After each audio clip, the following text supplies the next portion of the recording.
কক্সবাজার সদরের link road এলাকা থেকে মেজবাউদ্দিন নামের এক ব্যবসায়ীর মরদেহ উদ্ধার করেছে পুলিশ। ইতিমধ্যে কক্সবাজার সদর হাসপাতালের মর্গে নিয়ে এসেছে এবং আমরা এখানে দেখতে পাচ্ছি স্বজনদের যে শোকাহত পরিবেশ সেটি দেখতে পাচ্ছি। আমরা দেখানোর চেষ্টা করব এবং দেখছেন এখানে স্বজনরা বলছে এটি হত্যাকাণ্ড, সেটি বলছে। আমরা তাদের সঙ্গেও কথা বলবার চেষ্টা করব এবং এখানে একটু হলেও কি নড়াচড়া করতে পারে, কিন্তু আমরা দেখতেছি 6:37 যেটা দেখতেছি আপনার সিসিটিভি থেকে যেগুলো ফেলে দেয়া হয়েছে, ওখানে দেখতেছি উনি একেবারে নড়ে নাই, যার কারণে হয়তো এটা পরিকল্পিত হত্যাকাণ্ড হতে পারে। কিন্তু এখনো আপনার পুলিশ টিম ওখানে কাজ করতেছে, মুজিব টাওয়ারে কাজ করতেছে। দেখি বাদ বাকি ফিডব্যাক কতটুকু আসে ওটা নিয়ে আমরা এসে থাকবো। না, ওই রকম আমাদের জানা থাকবে না, কারণ উনি হচ্ছে ব্যবসায়িক পার্টনার থাকতে পারে, বিভিন্ন কেউ থাকতে পারে, কিন্তু ওটা হচ্ছে ইন্টারনাল বিষয়। জমিনের বিরুদ্ধে যে ঘটনা, এই ঘটনা থেকে কি এটা করছে? ওটা সাধারণত যতক্ষণ পর্যন্ত আপনার কথা উদ্ধারণ হয় নাই ততক্ষণ পর্যন্ত আমরা জানতে পারবো না।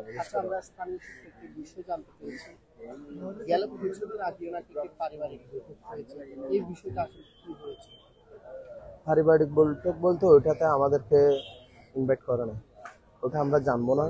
কারণ হচ্ছে ওনার ব্যবসায়িক অনেক লেনদেন থাকতে পারে, ব্যবসায়িক কার্যক্রম থাকতে পারে, ওগুলো আমাদের সাথে শেয়ার করে না বিষয়গুলো। কারণ উনি হচ্ছে আমাদের সাথে সবসময় ভালো থাকতেন, ওটাই। না, মানুষ তো অনেক ভালো ছিল, আমাদের সাথে অন্যরকম ভালো সম্পর্ক। আমরা একজন স্বজনের সঙ্গে কথা বলবার চেষ্টা করছিলাম এবং আমরা এখানে দেখতে পাচ্ছি আরো যারা স্বজন আছে তারা আসছেন এবং এটিকে বলছে স্বজনরা পরিকল্পিত হত্যাকাণ্ড, সেটি বলছে। এখনো পর্যন্ত যে রহস্য উদ্ঘাটন সেটি হয় নাই। আমরা এখানে আরো একজন দেখতে পাচ্ছি স্বজন, আমরা তার সঙ্গে কথা বলবার চেষ্টা করবো। উনি মারা গেছে না, একটু করে সম্পর্কে অনেক জানো। কিভাবে খবর পেয়েছেন আপনি? কিভাবে খবর পাইছেন? আমি তো খবর পেয়েছি, আমি যখন আমার অফিসে পদার্পণ করলাম, অফিসে বসে স্টাফদের নিয়ে কিছুক্ষণ বৈঠক করলাম, ঠিক 10টার দিকে আমাকে লিং রোড থেকে একজন ভাই ফোন করছে। আমার খুব বন্ধু সুলভ মানুষ, বলছে হয়তো আপনার খুব একজন আপনজন মানুষ মারা গেছে, আপনি কি জানেন কিনা? তখন আমি বললাম ভাই আমার আপনজন অনেক কাজ বলেন না। মিসবে ভাই, হ্যাঁ কি বলেন? হ্যাঁ, উনি ছাদ থেকে এখন কি লাভ দিয়ে মরছে না কেউ ওনাকে মেরে ফেলে দিছে, এখন আমরা বুঝতেছি না। উনি এই বাড়ির বাসার পাশে পড়ে আছে। এই এই সংবাদটা পাওয়ার পর তখন আমি আমার এক কলিগকে ফোন দিলাম। তখন সে বললো ঠিক আছে, এখন এখানে পুলিশ আসছে, এলাকার লোকজন সবাই আসছে, ওনাকে দরাদরি করে গাড়িতে তুলে সদর হাসপাতালের এই জরুরি বিভাগে নিয়ে যাচ্ছে। তখন আমি আমার অফিস থেকেই সরাসরি এখানে চলে আসলাম, যেহেতু উনি আমার বাঁশখালী সমিতির সাংগঠনিক সম্পাদক হিসেবে দায়িত্বরত মিসবা ভাই, এবং পাশাপাশি আমাদের এলাকার সন্তান, দীর্ঘদিন ধরে এখানে ব্যবসা বাণিজ্য করে। ওনার সাথে আমার একটা খুব ভালো সুন্দর সম্পর্ক ছিল। খবরটা শুনে আমি খুব বিমোহিত হয়ে এখানে চলে আসছি। এই হত্যাকাণ্ড এটা আসলে কারা ঘটাতে পারে? এটা আসলে ওনার সাথে তো তেমন কোনো সম্পর্ক খারাপ কারোর সাথে ছিল না, আমি যতটুকু জানি। ব্যবসা এটা আমরা এখনো বলতে পারতেছি না, কারণ আমি এটা মর্গে ঢুকছিলাম, লাশ দেখছি, পুলিশের সাথে কথা বলছি, এরাও বলছে আমরা এখন কিছু বলতে পারতেছি না। ওনার ব্যবসা বাণিজ্য প্রচুর পরিমাণ ব্যবসা আছে, ওনার কলাতলিতে ব্যবসা আছে এবং ওনার প্রায় 10-12টা লাকড়ির মিল আছে, ট্রাক আছে, এবং পুরো কক্সবাজার জেলায় উনি লাকড়ি সাপ্লাই করে, কালো লাকড়ি, এবং বিভিন্ন ব্যবসা প্রতিষ্ঠানের সাথে উনি জড়িত, ফ্লট ব্যবসা করে। এখন ডেয়ারি খামার আছে এই আপনার লিং রোড। আমার পরিচয়, আমি সুলতান আহমেদ। আমি দীর্ঘদিন ধরে কক্সবাজার আছি।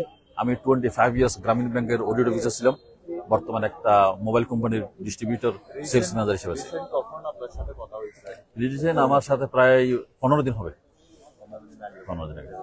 15 দিন আগে আমার কাছ থেকে 5টা মোবাইল নিয়েছিল, এবার ওই মোবাইলের একটা ইসলামী ব্যাংকে সেগো দিছি। এই গত পরশুদিন একটা ফাঁসেছি। ওনার বাড়ি হলো বাঁশখালী কাতারি ইউনিয়ন, চৌধুরী বাড়ি। ওনার বাপ সম্ভ্রান্ত ফ্যামিলির লোক, হোমিওপ্যাথিক চিকিৎসক ডাক্তার কামাল চৌধুরী। আমরা কথা বলবার চেষ্টা করছিলাম, আমি দেখতে পাচ্ছিলাম তার ব্যবসায়িক যারা সহযোদ্ধারা ছিলেন, তার সঙ্গে যারা ব্যবসা করছিলেন তারা এসেছিলেন। তারা বলছিলেন যে তার বিষয়ে বলছিলেন এবং তিনি কি কি করতেন সেটি বলছেন।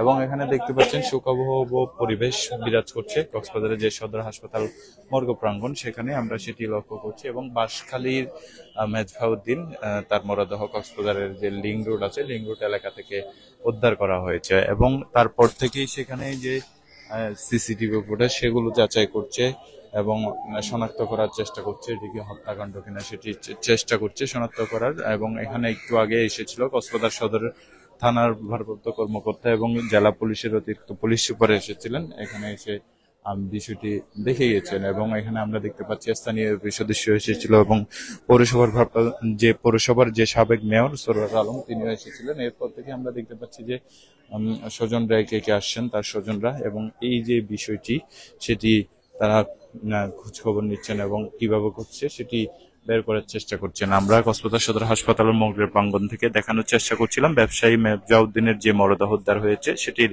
সর্বশেষ।